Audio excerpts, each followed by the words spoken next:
moi je risque une hypothèse, évidemment qui n'engage que moi. Oui. Je pense qu'il y a une homosexualité refoulée de la part de Monsieur Daval qui apparaît. J'ai évidemment pas accès au dossier.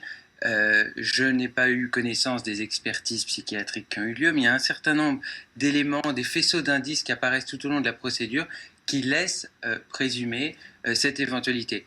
Je pense par exemple à l'absence du père, qui est mort d'un infarctus quand il était très jeune. Il était moqué par ses camarades dans la cour de récréation. Il y a 12 ans, c'était peut-être pas l'homosexualité n'était pas rentrée dans les mœurs comme aujourd'hui. Il y a 12 ans, on est en province, c'était peut-être pas accepté de la même façon. Et puis surtout, on a appris dans le cadre de l'instruction que monsieur, il a même reconnu, n'a pas accepté d'être substitué par des jouets sexuels par son épouse. Il y avait des problèmes d'érection. Voilà. Bon, Je alors, pense que tous ces éléments... Pour vous, c'est le mobile, mais néanmoins... non, mobile de haine, ça paraît un peu léger. Non, mais il y a c'est autre un chose mobile de plus fort derrière, parce qu'on ne sait pas s'il y a eu préméditation, hein, c'est impossible de le dire dans cette affaire, a priori ça n'a pas été tranché, mais néanmoins, il y a des moyens d'en sortir, il aurait pu divorcer, enfin je veux dire...